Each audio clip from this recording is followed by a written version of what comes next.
Story 1, I heard a roar of what sounded like an engine, and then there was nothing. I remember standing up and seeing my body lying in my bed. I felt very calm. I turned to see my grandmother standing there in her pink dress. I knew it was her as she had passed away only months before. She smiled and held out her hand. I took her hand, and the next thing I knew, I was flying and moving incredibly fast. There were these beautiful beings all around me. I began to cry. One of them stopped me abruptly. They all surrounded me. They were lovely and full of love. One reached out and touched my chest. The touch was so warm that it seemed to smile. They talked to me without moving their mouths. I actually can't remember if they had mouths. They took me by the hands and we flew to a golden city that was surreal in color. Another being approached me who was different and older than the rest. We talked for what seemed like forever. Then the being placed its hand on my shoulder and bam! I was on an escalator in some shopping mall to which I had never been. I was on the up escalator. At the top of the escalator waiting for me were both of my deceased grandmas wearing their Sunday best dresses. I remember their words as if this happened yesterday. Well, little man, you have quite the journey ahead, but this is not your time. They began to tell me things that would happen in my life, like the woman I would eventually meet, fall in love with and marry. They showed me the death of my cousin and told me I must return to my body. Before I left, they said I would live a long and prosperous life, and then boom! I felt pain. I heard the sound of 1,000 freight trains. I opened my eyes to see our next-door neighbor who was a nurse. She was on the floor bent over me with eyes full of tears. She started crying. I was very confused and embarrassed that I was lying there in only my underwear. "Are you okay?" I asked. She smiled and hugged me. Her husband came rushing into the room. He looked gray and older. About 5 minutes later, a fire truck and an ambulance arrived. My mom and dad came home a short time after that. I found out later that the school had called my mom and asked why I went home. She told them that I wasn't at school and that I was homesick still. She then called home, and after I didn't answer, she called the neighbor to check on me. When the neighbor came over, she found me. I was not breathing and did not have a heartbeat. She screamed for her husband and then started CPR. She said she worked on me for 10 minutes and was about to stop when I awoke. This story was shared by Carson D. and happened in 1978. Story 2. I was floating up towards the ceiling of the operating room and toward the light. At that point, it was just the bright lights in the operating room. I looked down and saw my body with many people around it. I did not feel any attachment to my body or regret upon leaving it. I felt mildly curious as to what they were all doing. I decided it was really none of my concern. I felt so light and free of the pain of the past several weeks and free of the pain of my life up to that point. I felt like I had nothing too important to keep me from leaving, especially since my body had been nothing but a source of pain. I felt more than ready to go. I continued floating up and out of the hospital. I saw the city and all the people going about their business. The higher I floated, the people and places growing smaller and smaller until I could see the earth itself growing smaller and smaller. I began to feel and see a complete connection to everyone, every creature, every plant, every rock. I could see how we are all connected, part of each other, and part of God. I felt so much love. I felt a joy that is indescribable. I really don't have the words to describe how completely joyful, perfect, whole, and part of everything I felt. Before I died, I questioned everything. Here, I knew everything and there were no more questions. At one point, I floated into the clouds and decided to stop there for a bit. I have no idea why I did that, and it doesn't really matter, I suppose. I stopped just for pure joy. I remember becoming smaller and smaller until I became part of the cloud. I became a water particle and then smaller than that. I kept shrinking until I was just like an atom, perhaps.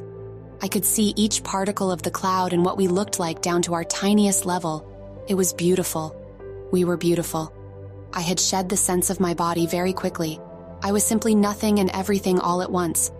I eventually left the cloud, still with no sense of a body. I was pure energy, purely beautiful and whole. I was pure love and yet still me.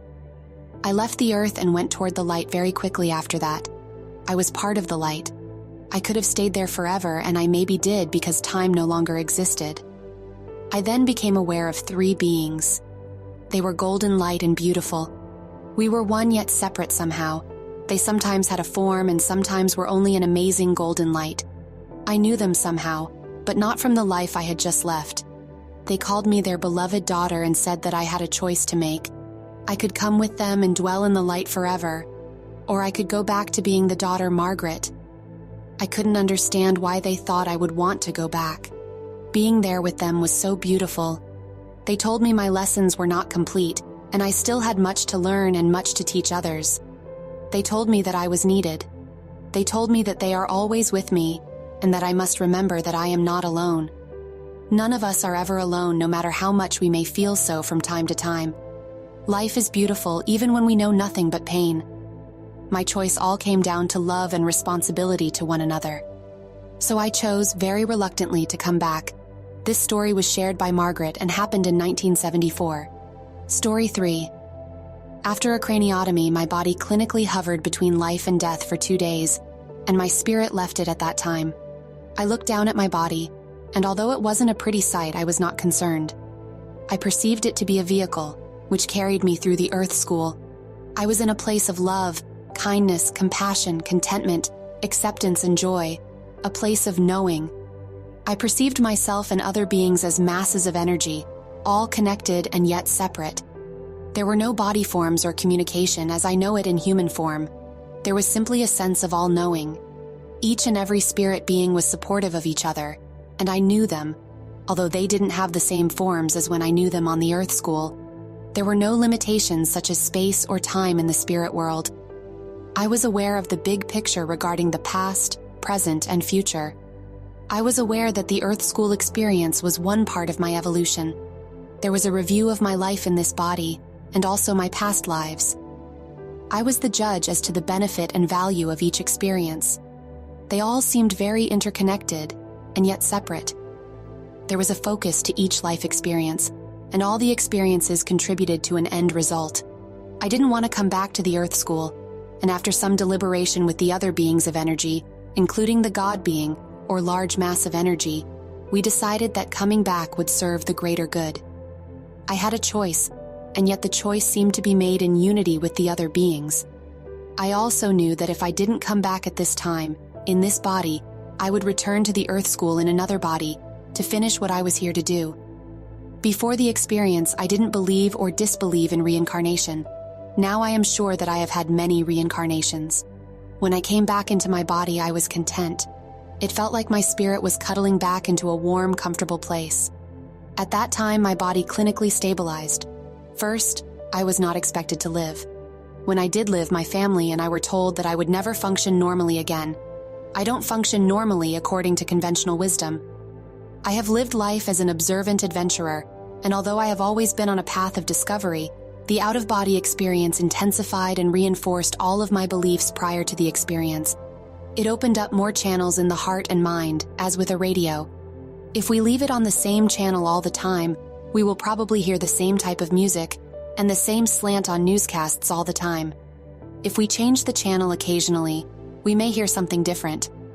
I learned something interesting after sharing my NDE. Dr. Melvin Morse states that there is a God spot in the right temporal lobe. It acts as a transmitter and receiver of the universal mind. We can actually learn to stimulate this part of our brains in a number of ways besides near death or active dying. It just so happened my injury was to the right temporal lobe.